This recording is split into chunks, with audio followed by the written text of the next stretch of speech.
Hi everyone, I'm Jessica. Welcome back. Today we're working on block 37 of the 2023 Scrappy Sampler. This is a foundation paper piecing block. It's a relatively easy one, so let's start working through it together. For this block, you're going to need to print the template from my blog, and this is what it will look like after you have it printed. This block is composed of 4 triangles that get sewn together to make a square. So in this block, I have it as A1 and C2 are a lighter color than D2 and B2. You can do it that way, or you can make them all different colors or all the same color. That's up to you. The remaining portions are all your background color. So the first thing that's going to be is to cut these apart in the middle here. I have done that, and here is the first section, A1. This is my lighter section. I'm actually using 2 light colors. I have pink, this light pink, and then I have light blue. So I'm gonna say that this is my pink section. And on this block, we're putting all these together in numerical order. Some of them printed out so that it goes A1, A2, A3. And then a couple of them printed out like this, B1, B2, B3. Those are both correct. You can do it either way. I am going to follow this one, and we're going to start with the center in place and then add the 2 sides. So you can try it both ways and kind of see which one you like better. In this one, when the B1's over here, you'll start with your piece here, add the center, and then add the third. And they're both, like I said, they're both correct, and they're both going to yield the same results. And when they're sewn together, you won't be able to tell the difference. Right off the bat, it'll look like you can tell the difference because the way that the seams on the outside are laying will look different. But once it's sewn into a block, you won't be able to tell because the seam allowances will be hidden. So for this one, we're starting with that center piece in place. And I have this roundabout, you can see, piece that's at least it's like a half of an inch bigger on each side. So I'm going to leave that there. And then we're going to flip it over, and we're going to fold back on the line between A1 and A2. Okay, and I'm going to give it a little crease. So that's my line. Now sometimes getting these pieces here to line up like this side is tricky because it's a triangle. So you do need to take like that practice flip to see. So let's see. Did I cover my pieces bigger? Okay, I'm a little bit not covered. There, that should do it. So before I wasn't covering this very corner right here, but when I just shifted it down, I am now. And this piece is sticking out further than the end of my block. That's why it might look not covered, but it is. So I'm gently flipping this back. I'm gonna flip it over, and we're gonna sew here on this line between A1 and A2. Okay, and the foot I'm using here, I changed it. It's the 1D foot, and I have my dual feet on. And I like this foot for foundation paper piecing because there's a line right here on the foot in the middle. And if that line is right in line with your black line of your block, it means you're sewing exactly on that. So I really like this one for foundation paper piecing. So we're just going to stitch forward, and then I like to back stitch at the beginning, and then we're gonna just sew forward on this line. And right now I have my stitch length on, like, let me see, 1.75. You can find 1.7. You can test a couple. For foundation paper piecing, we like them to be close together because what it does is it helps perforate the paper, and then later when you take the paper out, it's easier to remove. So here I'm just trimming that little excess to about 1/4 of an inch. I think I went a little less, but that's okay.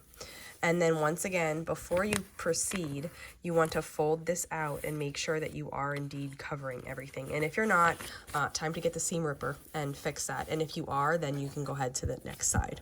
So this side, I'm going to fold. Let me see where it is. I went out into the seam allowance a little bit right here. So if you just heard the paper rip, it's just I ripped those first 2 stitches out of the paper, and that's fine because I wanted to see where this line was, and those stitches were holding it down, and I couldn't do it. So I just did that, and now we have another one of these pieces, and I'm going to put it here, and we're going to test it. So let's see. And again, see, I'm a little bit high, so I just take my piece while it's folded even and just shift it down till it's covered, and then that looks good to me. So now I can flip it over and sew on the line between A1 and A3.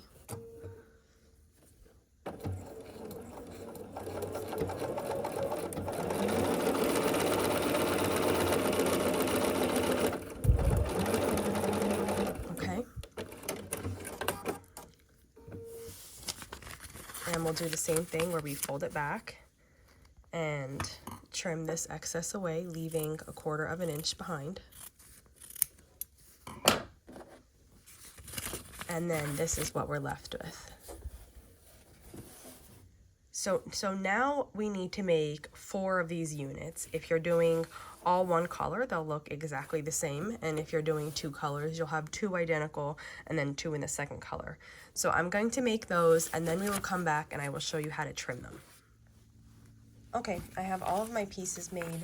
The next step before trimming is to press them. So in this case, I just press from the front. I get everything so that it's laying flat, and then just give it a press from the front.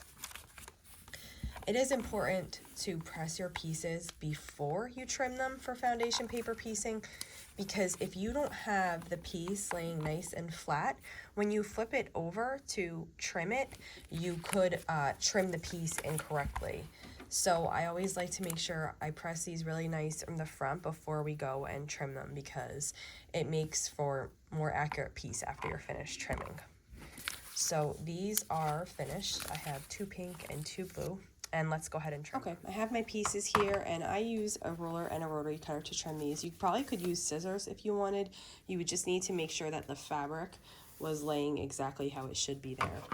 But what I do is I put them right side down, and then I use my ruler and I place it on the black line, which means that the edge of the ruler is in line with the 1/4 of an inch line, the dotted line on the fabric.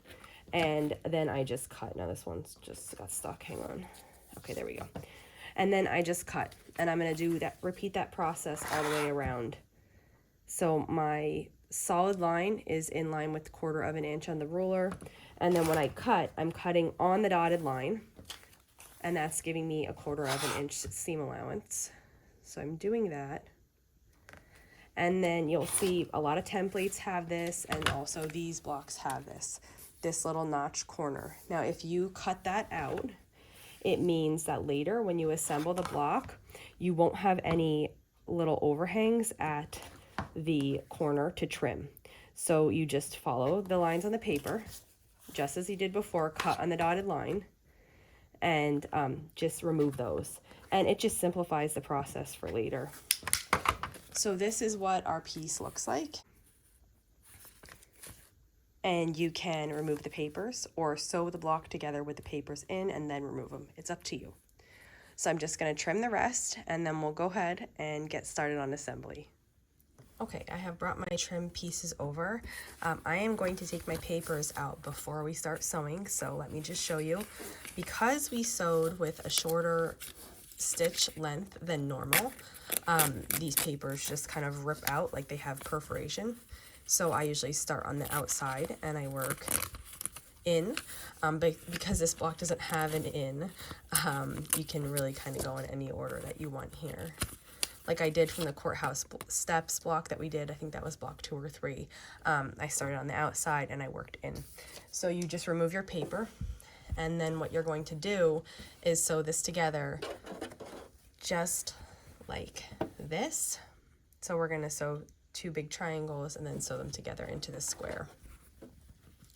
I am going to lay one on top of the other, and your notches, if you decided to cut the notches just like the pattern had, the notches will match. And then what you're going to do is just sew with 1/4 of an inch here.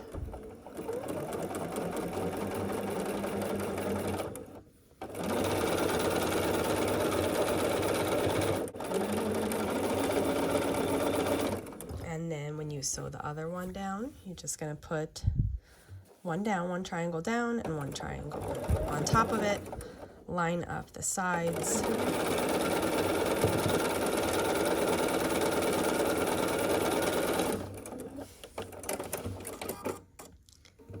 Then we're going to flip one open and then flip the other open, and then we're gonna sew along this long seam. So I'm just gonna take a second and get these all matched up, and once they are, start sewing here.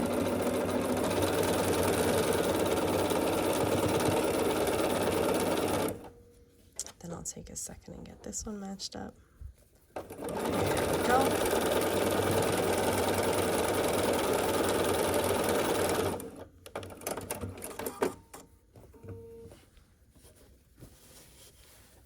And here is this pretty block.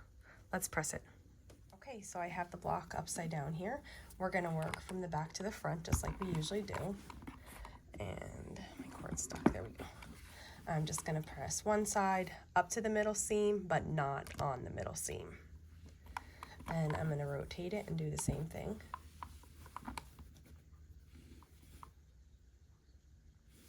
And then once that's pressed nice, I will fold it on the middle seam and give the middle seam a press. And then I will gently open it up and press it from the front.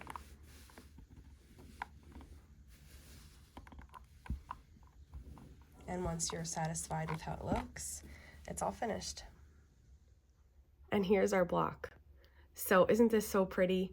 The foundation paper piecing was relatively easy here. It's a little bit of a step up of a difficulty from like a courthouse square where the pieces are all rectangular. Being triangles, it takes a little practice getting the flip right.